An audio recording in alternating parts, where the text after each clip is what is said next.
గురువుగారు నందికి సంబంధించి అసలు ఎలా రికమెండ్ చేస్తుంది పరమేశ్వరుడికి అనేది చాలా చక్కటి ఉదాహరణలతో చెప్పారు గత వీడియోలో. ఇక ఇప్పుడు మనకేదన్నా అనుకున్నది జరగకపోయినా, లేదా ఆలస్యమైనా అసలు దేవుడున్నాడా అనే ప్రశ్న మొదలు తలెత్తి ఫస్ట్ అక్కడ మొదలవుతుంది. ఆ తర్వాత ఇక మనం ఎవరినైతే పూజించామో వాళ్ళని దూషించడం మొదలుపెడుతూ ఉంటారు. సహజంగా జరిగే విచిత్రం ఇది. నిజంగా ఒక రకమైన విచిత్రం అనే చెప్పాలి. ఎందుకంటే మనం ఎవరినైతే బాగా నమ్మి పూజిస్తున్నామో, ఒక విషయం జరగకపోతే వాళ్ళనే దూషించటం అనేది. ఇక అలాగే నందీశ్వరుణ్ణి మనం ఒకవేళ దూషిస్తే, మనకి జరగని పనులు ఏదన్నా ఉంటే మనం వెళ్ళాము, నందిని ఇంతగా ప్రార్థించాము, లేదా మనం గోమాతని ఇంతలా ఆదరించాము, పూజించాము. కానీ మనం అనుకున్నది జరగలేదు. అసలు ఉందా? అది ఎందుకు దేవతతో పోల్చుకోవాలి? ఇలాంటి ప్రశ్నలు తలెత్తుతూ ఉంటాయి. అలా దూషిస్తే జరిగే పరిణామాలు ఏ విధంగా ఉంటాయి చెప్పండి? ఈ భగవంతుడిని దూషించడం అనేది అంతకంటే పొరపాటు ఇంకేం లేదు. హ్మ్. నీ కర్మ ఎలా ఉందో, నువ్వు చేసే ధర్మానికి ఆయన ఎప్పుడు మెచ్చి నీకు వరాలు అసలు భగవంతుడు ఉన్నది దేనికండి? ఆయన మన పూజల కోసమా? మన నైవేద్యం కోసం ఉన్నాడు ఆయన. ఆయనకి నైవేద్యాలు కావాలా? మనని రక్షించడానికి ఒక దారి చూపిస్తూ ఉంటాడు. ఇలా చేస్తే మంచిది, బావుంటుంది. నీకు మోక్షం ఇస్తాను, నీకు శుభాలు ఇస్తాను, నీ కోరికలు నెరవేరుస్తాను చెప్తూ ఉండడానికి ఆయన ఉన్నాడు అక్కడ. అంతేకాని మన నైవేద్యాల కోసం, మన పూజల కోసం, మన పువ్వులు వేస్తామని ఆయన అక్కడ కూర్చున్నాడా? అది కాదు. చేత భగవంతుడిని దూషించడం అనేది చాలా తప్పు. శివుడిని కానీ, కేశవుని కానీ, విష్ణుమూర్తిని కానీ ఎవరినైనా సరే అసలు వాళ్ళిద్దరికీ భేదం ఉంది అని చెప్పేవాళ్ళు కూడా దోషమే.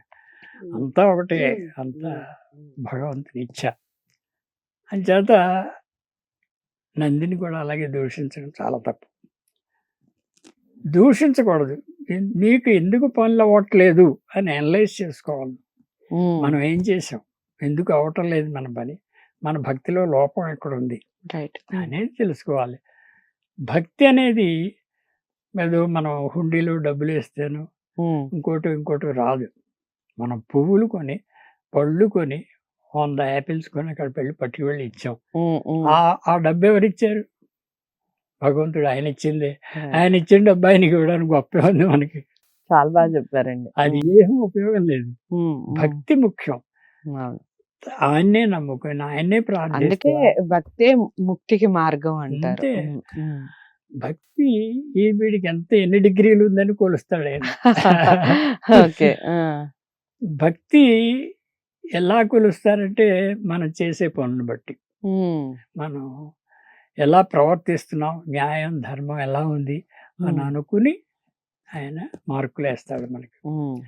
అంతేగాని మనం ఇచ్చే డబ్బు గురించి కాదు. అది ఎప్పుడు ఆయన లెక్కలకు తీసుకోవడం. అంచేత మన భక్తి ఎప్పుడు ఆయన ప్రార్థిస్తూ ఉండాలి. సర్వకాల సర్వావస్థలయందు ఆయన్ని మనం మించాలి. అంటే ఏమంటే నిద్ర మానేసి ఆయన భజిస్తూ కూర్చుంటామా, ఇలాంటి ప్రశ్నలన్నీ వేస్తారు. అది కాదు ముఖ్యం. మనసులో ఎప్పుడు ఆయన ఉండాలి, మనసులో ఎప్పుడు ఆయన తలుచుకోవాలి, మనసులో ఎప్పుడు ఆయన భజించాలి. అంచేత ఇప్పుడు యాక్చువల్గా మనం భోజనం చేసేటప్పుడు కూడా భగవన్ నామస్మరణ అంటాం. భగవంతుడు తలుచుకు తింటేనే అది సరిగ్గా జీర్ణమై సరిగ్గా మంచి రక్తాన్ని, పుష్టిని ఇస్తుంది. అంతేకాని టీవీలో ఫైట్లు వింటూ అల్లవి ఏడుపులు వింటూ మనం భోజనం చేయడం అనేది కరెక్ట్ కాదు. అలాగా అడుగడికి ఆయన మీద భక్తి శ్రద్ధలు మనకు ఉండాలి. ఉదయం లేచినప్పటి నుంచి, ఇప్పుడు ఉదయం లేవగానే గోవు దర్శనం మంచిది. గోవును చూడాలి, గోవుని తలుచుకోవాలి, లేకపోతే గోవు కనబడకపోతే. అలాగా పొద్దున్నే దేవుణ్ణి తలుచుకోవాలి, లేకపోతే అరిచి చూసుకోవాలి. ఇలాంటి కొన్ని నీతులు ఉన్నాయి. అలాగే పడుకునేటప్పుడు భగవంతుని తలుచుకోవాలి, మనకి చెడు కల రాకుండా, వేరే కాకుండా. ఇలా ప్రతి క్షణంలోనూ కూడా ఆయన మీదే మనకి దృష్టి ఉన్నప్పుడు ఆయన మనం మెచ్చుకుంటాడు. అదే ఎప్పుడో ఒకసారి గుళ్ళోకి వెళ్ళాం, దండం పెట్టాం, నా పనులు అవ్వలేదు, మనం అలంకార ప్రాయానికి ఎక్కువగా ప్రాధాన్యత ఇస్తూ మనకి మంచి అన్న రోజున వెళ్ళటం కాదు. అది రోజు గుళ్ళోకి వెళ్తూనే ఉన్నాం, మాకేం పనులు జరగట్లేదు, ఏం దేవుడు మీరు అన్నట్టుగా ఇలా అనడం అనేది చాలా తెలివి తక్కువ. మనం దాని ప్రాధాన్యత ఏమిటి, భక్తి ఏమిటి మన భక్తిని ఆయన మెచ్చుకుంటాడు. మన భక్తి తత్పరుడు. మనం భక్తితో విదురుడు భక్తితో ఇస్తేనే అరటిపండు వచ్చి ఆయనతో మన మీద ధ్యాస చేత అరటిపండు తీసేసి తొక్కన ఆయనకి ఇచ్చేట తెలియకుండా ఆయన మీద ధ్యాస పాప వినికంత ఆ తొక్క ఆయనకి ఇస్తే తొక్క తినేసేట. చూడండి ఎంత గొప్ప విషయం భక్తి కదా. భక్తి ముఖ్యం. నువ్వు పండు ఇచ్చేవా తొక్క ఇచ్చేవా కాదు, ఆ అరటిపండు తోల్ని ఆయన తినేసాడు. అలాగే శబరి ఎంగిలి రుచి పండ్లు చూసి తింటాం. ఇచ్చిందంటే తిన్నాడు. అవును. అంచేత రుచి ఎందుకు చూసింది, నాకు బాగుంటుందో లేదో అని పాపం చూసింది. అంచేత భక్తికి మెచ్చాడు. ఇలాగా భక్తికి మెచ్చి ఆయన మన కోరికలు తీరుస్తాడు, మన పాపాలు నశింపజేస్తాడు. అనుక్షణం మనం పాపాలు చేస్తూ ఉంటాం. మనం 16 ఉపచారాలు, షోడశోపచారాలని దేవుడికి 16 ఉపచారాలు చేస్తాం. 16 ఉపచారాలు వెనక్క అపరాధాలు చేస్తాం. అది 16 కాదు, 32 కాదు, 64 ఉంటాయి. అడుగడికి అపరాధాలు జరుగుతూనే ఉంటాయి మనకి. కానీ ఆ అపరాధాన్ని పోగొట్టుకోవడానికి క్షమించమని క్షమార్పణ చెప్పుకుని తప్పులు చేసే నాయన తప్పు, ఆ తప్పులు ఫర్దర్గా చేయకుండా ఉండేట్లాగా మనం చూసుకున్నప్పుడు ఆ భక్తికి అర్పించుకుంటాడు. దీంట్లో ఇంత నిగూఢంగా, ఇంత దూరాలోచనగా ప్రతి భక్తుడు ఉండాలి. నిందించడం అనేది, నిందిస్తారు, బట్ అది కరెక్ట్ కాదు. నిందించడం కూడా తప్పే. ఆయన భక్తితో కొలవాలి తప్ప నిందించకూడదు. అది ఇవన్నీ కూడా ఆయన ఆలోచించి మనకి ఫలితాన్ని ఇస్తాడు అనేది పూర్తిగా మనం విశ్వసించాలి. ఏదన్నా మనకి పొరపాటు జరిగింది అనుకోండి, మనమే పొరపాటు చేసామనుకోండి, ఇప్పుడు దారిలో వెళ్ళవలసింది, యాక్సిడెంట్ అయి చచ్చిపోవాలి అసలు. దాన్ని తప్పించాడంటే కొంచెం క్రాస్ దెబ్బ తగిలి బయటపడ్డాం అనుకోండి, భగవంతుడు సేవ్ చేసినట్టే. అంతేగాని ఆయన చేయలేదని అనడానికి లేదు. మనం చేసేదానికి కొంత శ్రమ తగ్గిస్తాడు. అసలు అదే కాదండి, మామూలుగా మనం నిత్య జీవితంలో కూడా మనల్ని ఏదో ఒక రూపంలో కూడా భగవంతుడు కాపాడుతూ ఉంటాడు. ప్రతి క్షణం మనం అన్ని తప్పులు చేస్తున్నాం.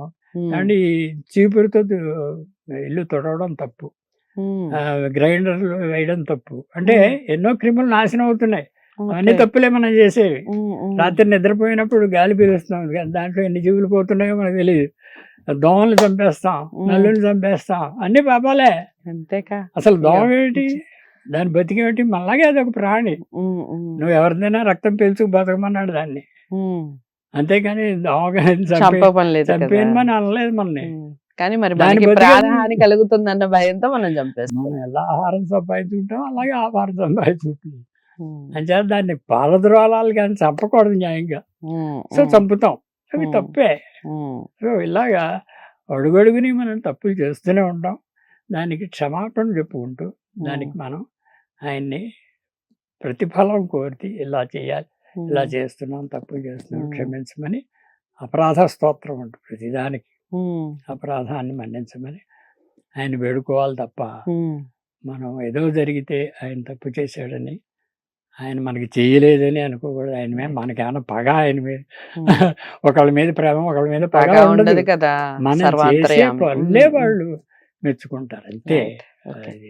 చాలా చక్కగా వివరించారండి. మనకి భగవంతుని యొక్క దర్శనం కలగట్లేదే అని చాలా మంది, దేవుడు ఎలా ఉంటాడని ప్రశ్నించే వాళ్ళు చాలా మంది, దేవుణ్ణి దూషించే వాళ్ళు నిత్య జీవితంలో చాలా మంది ఉంటారు. అసలు దేవుడు ఎవరు, ఎక్కడున్నారంటే ఇలాంటి వారి మాటల్లోనే ఉన్నారు, చేసే పనుల్లో ఉన్నారు, చూసే చూపులో ఉన్నారు, నడిచే నడతలో ఉన్నారు. ఇలా చెప్పుకుంటూ పోతే చాలా. మరి వీడియో అందరికీ నచ్చుతుందనే అనుకుంటున్నాను. నచ్చితే తప్పకుండా లైక్ చేసి షేర్ చేయండి, ఛానల్ని సబ్స్క్రైబ్ చేసుకోండి. ఇక నందీశ్వరునికి సంబంధించి ఆహార నియమాలు ఎలా పాటించాలి ఏమిటి అనేది తదుపరి వీడియోలో తెలుసుకుందాం. నమస్తే.